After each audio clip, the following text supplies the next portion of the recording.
Ici, nous sommes au laboratoire café.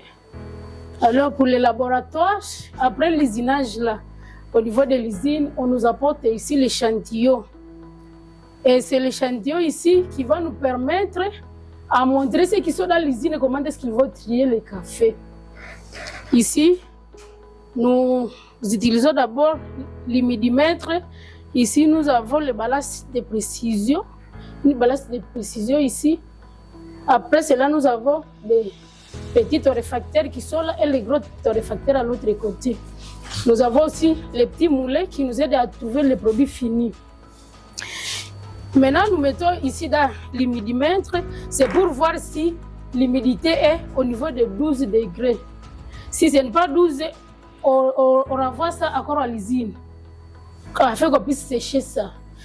Maintenant, pour chaque échantillon, nous prélevons 300 grammes. C'est ces 300 grammes-là qui nous aident à voir si le café est bon ou bien si c'est le mauvais café. Nous mettons ça dans le torréfacteur. Donc nous prenons ici 300 grammes. Si c'est trié, on met directement dans le torréfacteur. Si ce n'est pas trié, nous commençons par le triage. Alors ça, ceci c'est déjà trié. Donc nous mettons ça dans le torréfacteur. Mettons les cafés dans les sondes.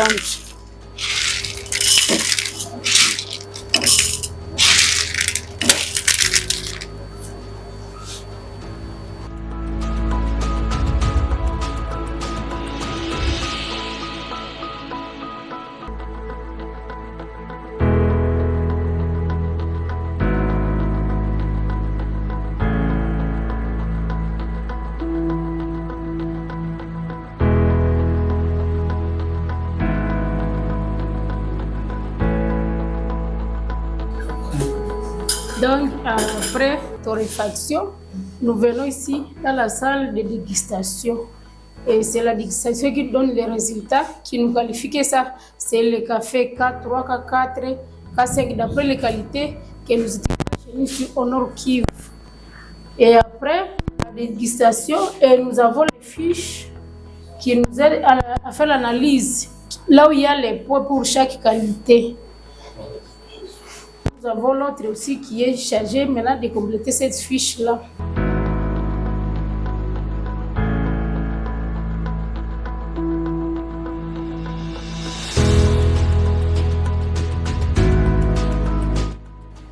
On sent d'abord l'odeur. Après l'odeur, il y a les goûts. Après le goût, il y a l'acidité. Après l'acidité, l'uniformité. Nous avons l'uniformité. Après l'uniformité, nous avons les tasses. Nous qualifions les tasses, les clean caps, les corps des tasses. Après cela, nous passons à la balance. Après balance, le sucre qui est dedans. Et nous mettons les points, nous concluons. Si le café est pour 80%, nous allons dire que ça c'est K3. Si c'est 70, c'est K7. Si c'est 70, c'est K4. Et enfin, nous terminons par l'analyse et nous référons la fiche encore à l'usine afin pour être attribué maintenant les cafés s'ils vont trier sous quelle qualité.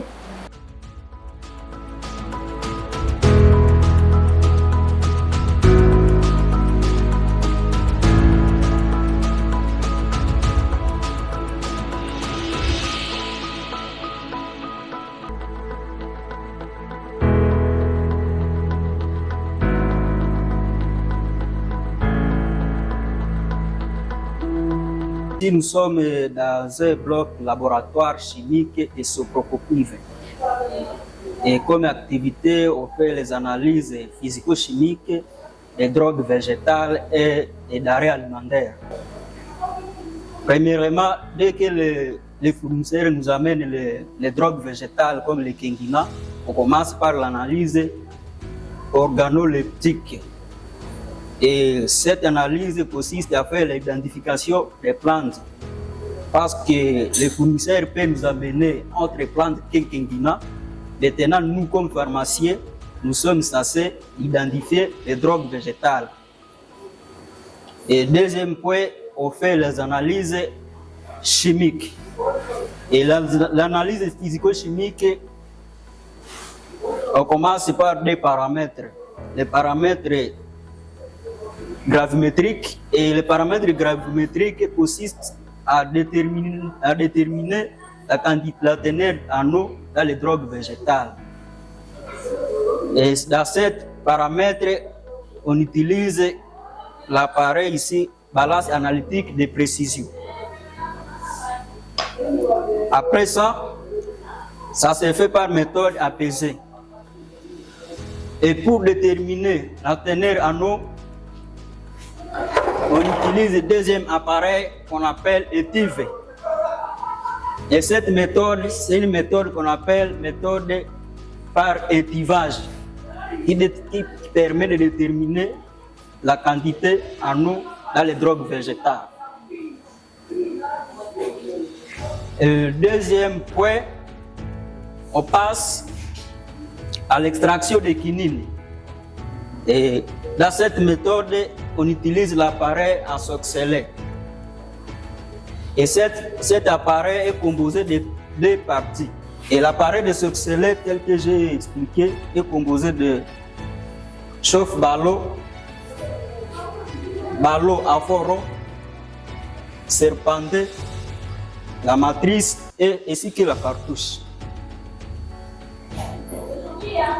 Et pour permettre l'extraction des quinines, on se sert de solvants, les hydrocarbures aromatiques, qui est l'électrolière.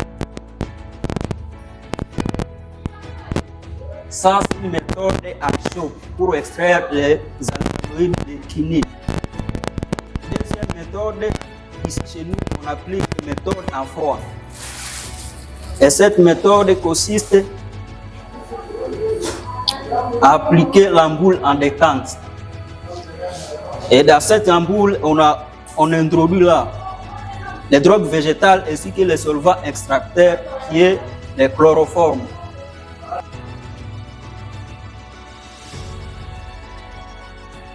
Après cela, on passe à l'identification, au dosage des quinines.